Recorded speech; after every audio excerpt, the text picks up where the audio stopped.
family pretended they canceled Christmas dinner due to bad weather. Everyone's staying home, Mom texted. Then I saw their car as a team my sister's house. Perfect holiday? They posted. When they called next day, Catherine, everyone's staying home due to the ice storm. Christmas dinner is canceled. Stay safe. My mom's text read. I stared at my phone in disappointment but understood. After all, Nashville winters can be dangerous. What I didn't know then was that this simple text would unravel years of family deception and change my life forever. My name is Catherine, and I'm 32. I'm an accountant, and until last Christmas, I thought I was just the different one in my family. The quiet, career-focused sister who didn't quite fit in with their loud social gatherings. My younger sister Anna was always the star, the one who could do no wrong in our parents' eyes. That Christmas morning I settled in for a quiet day alone. I made myself hot chocolate, turned on some holiday movies, and tried to stay positive despite the loneliness. Around 3 p.m., I was scrolling through Instagram when my heart stopped. There it was. A fresh post from my cousin Nina. Perfect family Christmas at Anna's. So blessed to have everyone together. Family traditions. Christmas dinner. The photo showed my entire family. Mom, dad, aunts, uncles, cousins, even my grandmother gathered around Anna's elegant dining table. They were all smiling, wearing festive sweaters, clearly enjoying the celebration they had deliberately excluded me from. Through the windows in their photos I could see clear, sunny skies. There was no ice storm. There never had been. My hands shook as I scrolled through more photos. There was my dad carving the turkey, my mom arranging her signature Christmas cookies, my little nieces and nephews opening presents. The ice storm excuse was a complete fabrication, a convenient lie to avoid telling me I wasn't welcome at their perfect family gathering. I felt sick to my stomach as the truth sank in. All those times they told me events were canceled. All those intimate gatherings I hadn't been invited to. How many of them had actually happened without me? How long had they been coordinating behind my back to exclude me while pretending to care? The next morning my phone rang. It was my mother, acting as if nothing had happened. Hi honey, hope you had a nice quiet Christmas. We missed you. The casual cruelty of her words made my hands clench into fists. This was the moment everything would change, though I didn't know it yet. Growing up in our family home, I always tried to be the good daughter. I helped my mom with chores, maintained straight A's in school, and even gave up my dream of attending art school to pursue accounting because my parents insisted it was more practical. Meanwhile, my sister Anna could do whatever she wanted. When she dropped out of college to become a yoga instructor, my parents called her brave. When I worked overtime to help them pay off their mortgage, they barely acknowledged it. I remember one particular incident that should have opened my eyes sooner. 3 years ago, when my dad needed surgery, I took 3 weeks off work to help care for him. I cooked, cleaned, drove him to appointments, and managed his medications. Anna showed up once, stayed for an hour taking selfies with him for social media, then left claiming she had a yoga retreat. Yet somehow, in my parents' retelling of that time, Anna was the supportive daughter while I was just doing the bare minimum. My extended family wasn't much better. At every gathering, my aunts would praise Anna's free spirit while asking me when I was going to loosen up and learn to enjoy life. My accomplishments at work were dismissed as boring, while Anna's latest adventure teaching yoga in Bali was the talk of every family dinner. I kept telling myself it didn't matter, that family was family, and they loved me in their own way. Even last month, I spent hours helping my mom prepare for Thanksgiving, only to hear her tell everyone that Anna had done all the work while I just sat around. I swallowed my hurt and kept quiet, just like always. When Anna announced she'd be hosting Christmas this year, I offered to help with the planning and cooking. She brushed me off saying she wanted it to be perfect. I should have seen the signs then, but I was still trying so hard to believe in the fiction of our happy family. The truth is, I've spent my entire life trying to earn their approval, making excuses for their behavior, and pretending not to notice when they excluded me from spontaneous family gatherings that everyone else somehow knew about. I convinced myself that if I just tried harder, worked longer, gave more, they would finally see me as worthy of being part of their perfect family picture. Hi honey, hope you had a nice quiet Christmas. We missed you. My mother's fake cheerfulness made my stomach turn. I gripped my phone tighter, staring at the Instagram photos still open on my laptop, evidence of their perfect family gathering that I'd been deliberately excluded from. Really, I managed to keep my voice steady, because Nina's social media posts show everyone had a wonderful time at Anna's house, everyone except me. The silence on the other end was deafening. I could almost see my mother's face, that familiar expression when she's been caught in a lie, but is already formulating excuses. Oh, well, she stammered. Anna organized it last minute, and you know how you can be at gatherings, always so quiet and making everyone uncomfortable. We just thought what? I pressed. That it would be better to lie to me? To make me spend Christmas alone while pretending everyone else was doing the same? Don't be so dramatic. My mother sighed. We were trying to avoid any awkwardness. You know how Anna wanted everything to be perfect. That's when it hit me. All the past canceled events. The times plans had mysteriously fallen through. The family photos I'd see later on social media. This wasn't a one-time thing. This was a pattern. How many times? I asked, my voice barely a whisper. How many other gatherings have you lied to me about? Another telling silence. Then Catherine, you're being oversensitive. This is exactly why. Why what? I cut her off. Why you exclude me? Why you pretend I don't exist unless you need something? Why Anna gets to be the perfect daughter while I'm treated like an inconvenience? That's not fair, my mother protested. We love you both equally. It's just Anna puts in the effort to be part of the family. You're always so busy with work. I laughed bitterly. Busy with work? You mean busy helping pay your mortgage? Busy taking care of Dad after his surgery? That kind of busy? Listen. My mother's voice turned stern. If you're going to be like this, maybe it's better if we give each other some space. Call me when you're ready to be reasonable. The line went dead. I sat there staring at my phone as 32 years of memories suddenly shifted into sharp, painful focus. Every excuse, every dismissal, every misunderstanding, it had all been intentional. I wasn't the problem. I never had been. That was the moment I stopped making excuses for them. The moment I finally saw the truth. I didn't have a family. I had people who shared my DNA, but treated me like an afterthought. After that phone call, something inside me snapped. I was done being the family doormat. I opened my laptop and started writing an email to my entire family. Parents, sister, aunts, uncles, cousins, everyone who had been at that Christmas dinner. My fingers flew across the keyboard as years of pent-up feelings poured out. I've seen the photos from Christmas dinner, I wrote. The dinner I was told was canceled due to an imaginary ice storm. I want you all to know exactly what you've done. You didn't just exclude me from a family gathering. You coordinated an elaborate lie to make me spend Christmas alone. I attached screenshots of my mom's stay home. Everyone's doing the same. Text messages alongside the social media photos showing their celebration. I hit send before I could second guess myself. The responses started flooding in almost immediately. My Aunt Marie claimed they forgot to tell me the plans had changed. Uncle Robert suggested I was overreacting. My cousin Nina, whose posts had exposed their lie, quickly deleted all the Christmas photos and sent me a message saying I was causing unnecessary drama. Then came Anna's response, a long, condescending email about how I never make an effort at family events, and how she just wanted one perfect holiday. She even had the audacity to suggest that excluding me was for my own good because I obviously don't enjoy family gatherings. But it was my parents' reaction that truly showed me who they were. Instead of apologizing, they went on the offensive. My mother started calling mutual family friends, spinning a story about how I was having some sort of breakdown. My father sent me a stern email about respecting family privacy, and how airing our dirty laundry was unacceptable. You've really done it now, Anna texted me.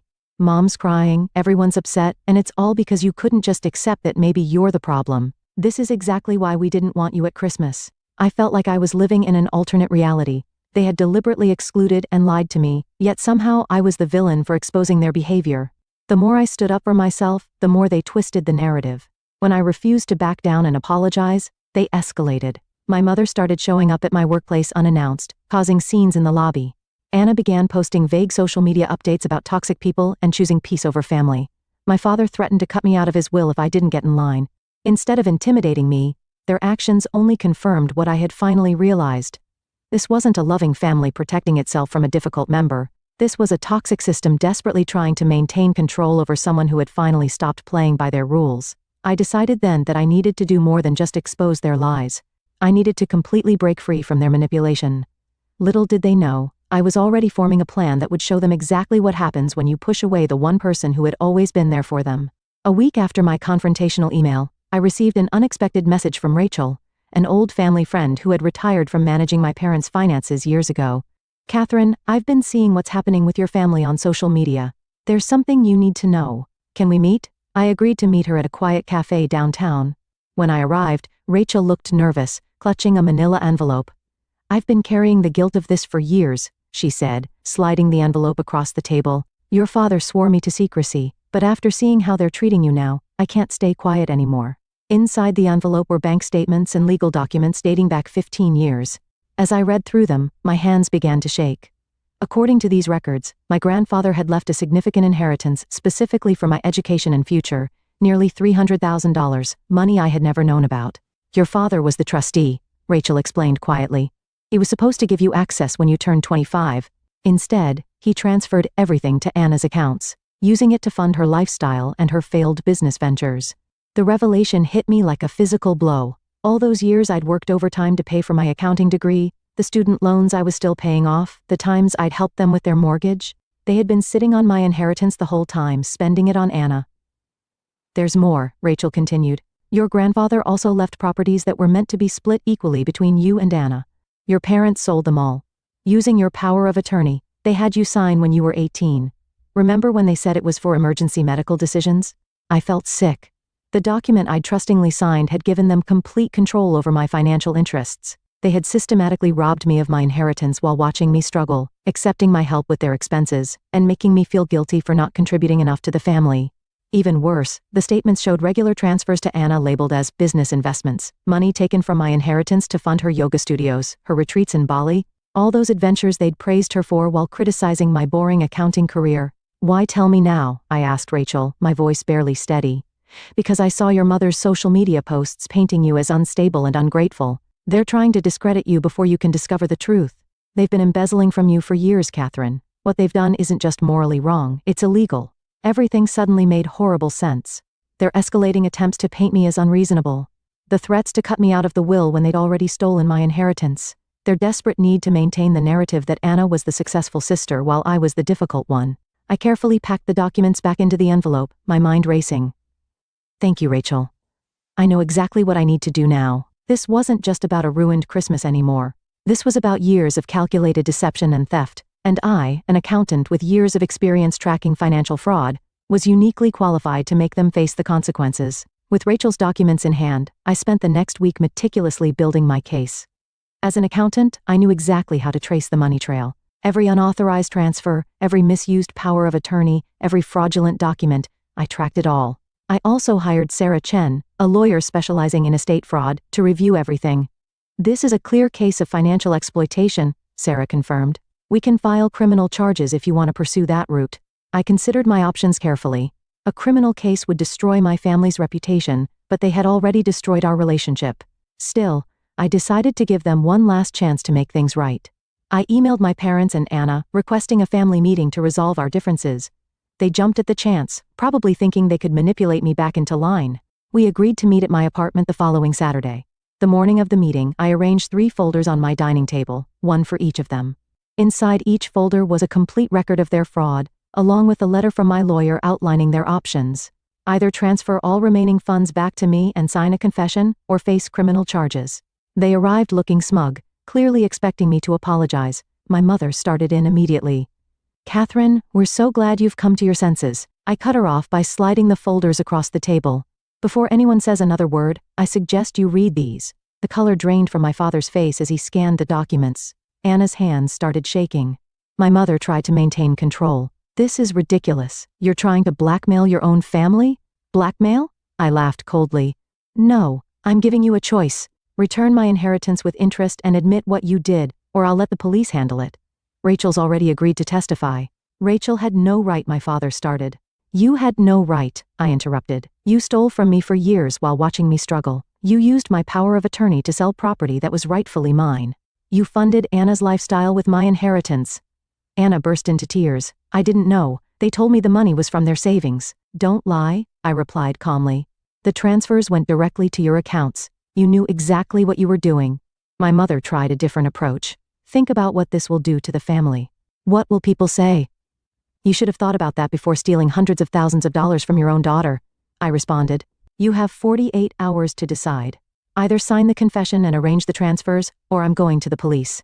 They left in a panic, my father practically dragging my hysterical mother and sister out the door. Within hours, the family group chat exploded with messages from relatives, all taking their side, of course. But I remained calm. I had truth and evidence on my side. The ball's in their court now, I told Sarah over the phone that evening. But something tells me they're not going to make the right choice. I was ready for whatever came next. After all, they had already given me the greatest gift, freedom from their manipulation.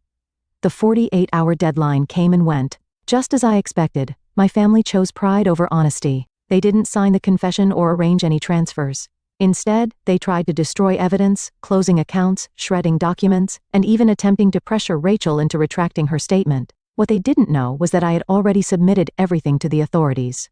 The morning after the deadline passed, I formally filed charges. By afternoon, the police were at their doors with search warrants. I watched from my office as the story unfolded. My father was escorted from his workplace in handcuffs. Anna's yoga studio was seized as an asset purchased with stolen funds. My mother's carefully curated social media facade crumbled as she was arrested during one of her charity committee meetings.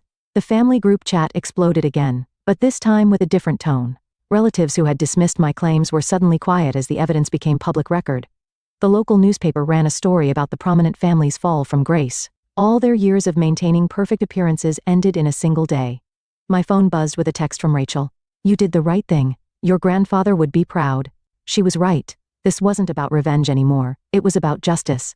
As I watched my family's carefully constructed lies unravel, I felt no joy, only relief. The truth was finally out, and I was finally free.